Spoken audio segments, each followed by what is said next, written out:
안녕하세요, 끼범입니다. 오늘은 썸네일에서 보셨다시피 아이폰 11 프로 미드나잇 그린 색상을 조금이나마 사용해보고 느낀 점에 대해서 이야기하는 시간을 가져보려고 합니다.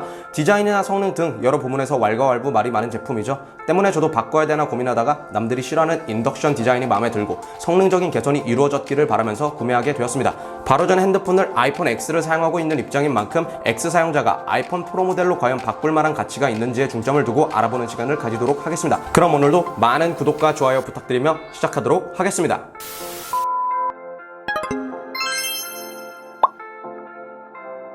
첫 번째는 디자인입니다. 전면부부터 살펴보자면 디스플레이부터 베젤의 두께까지 육안상으로 동일한 크기이며 카메라의 위치, M자 탈모 등 전면부는 두 모델 모두 동일한 디자인입니다. 측면을 살펴보면 밸런스를 위해서인지 아이폰 X 모델에 비해 프로 모델은 버튼들이 가운데 쪽으로 조금씩 내려와 있는 모습입니다.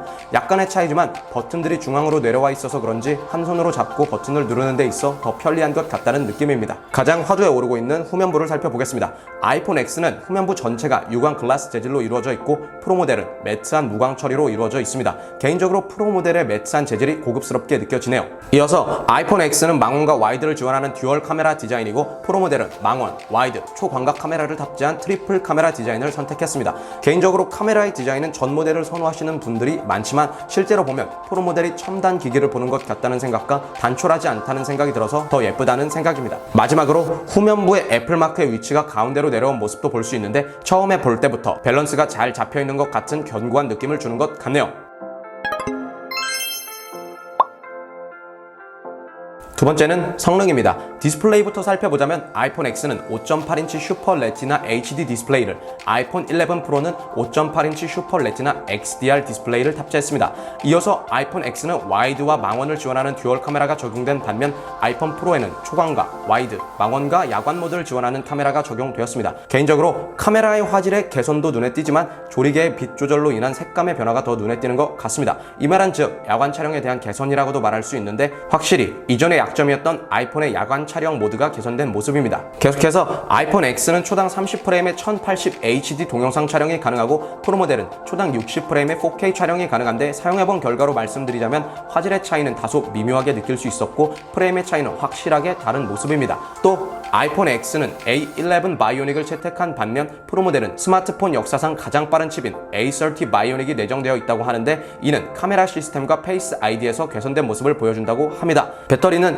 애플에서 발표한 자료를 토대로 보자면 아이폰 X보다 아이폰 프로 모델이 4시간 30분 더 긴 사용을 할 수 있다고 기재되어 있는데 실제로도 체감상 굉장히 차이가 많이 나는 걸 느낄 수 있었습니다. 마지막으로 아이폰 11 프로는 4m에서 최대 30분 방수가, 아이폰 X 모델은 1m에서 최대 30분 방수가 된다고 하는데 새로 산 휴대폰을 물에 넣어볼 순 없기 때문에 이 부분은 생략하겠습니다. 마지막으로 사용하기입니다. 성능이나 디자인도 중요하지만 사용자가 사용을 통해 느낄 수 있는 부분이 가장 중요하죠. 먼저 살펴볼 건 휴대폰을 잡았을 때 느낄 수 있는 페이스 아이디입니다. 전작에 비해 빠르고 넓게 또 멀리까지 페이스 아이디의 인식이 개선되었다고 하는데 사용해본 결과로 말씀드리자면 속도는 사실 미묘하게 빠른 정도여서 큰 차이라고 하기는 어렵고 오히려 거리와 각도 면에서 확실히 개선이 된 모습입니다. 50cm 정도 거리를 두고 다양한 각도에서 시도해봤을 때 프로 모델은 꾸준히 잘 풀리는 반면 X 모델은 위치마다 다른 속도로 페이스 아이디를 인식하는 모습을 볼 수 있었습니다. 두 번째는 밝기입니다. 점심시간에 야외에서 휴대폰을 사용하셨던 분이라면 한 번쯤 화면에 밝기 때문에 잘 안 보인다는 경험 해본 적 있을 겁니다. 저도 놀러가서 휴대폰을 사용하고 있을 때 그런 경험 때문에 살짝 불편했던 기억이 있는데요. 기존의 니트 최대 밝기 625였던 X와 XS 모델과 달리 프로 모델은 최대 밝기가 800 니트로 개선되어서 자동 밝기를 풀고 낮에 보면 화면이 안 보였던 부분이 어느 정도 개선됐습니다. 은근하게 저를 괴롭혔던 게 구독을 안 한 사람과 비슷했는데 개선돼서 다행이라고 생각됩니다. 세 번째는 카메라입니다. 이번 애플의 키워드가 카메라인 만큼 카메라 성능은 정말 많은 개선이 이루어졌습니다.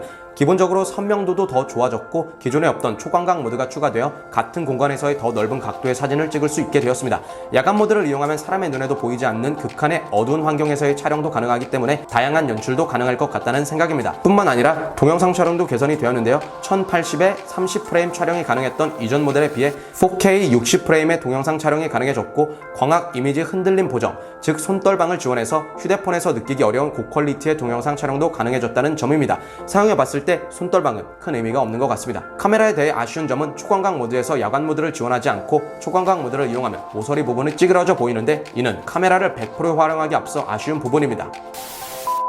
오늘은 아이폰 11 프로의 달라진 점과 바꿔야 될까에 대해서 알아봤는데요. 페이스 아이디와 배터리 성능 등 여러 방면에서 개선된 점들이 보이긴 하지만 육안상 눈에 띄게 변한 부분은 많지 않아서 고급스러운 디자인과 카메라 성능, 배터리 효율에 대한 아쉬움이 크셨던 분들에게만 저는 구매를 추천드리고 싶습니다.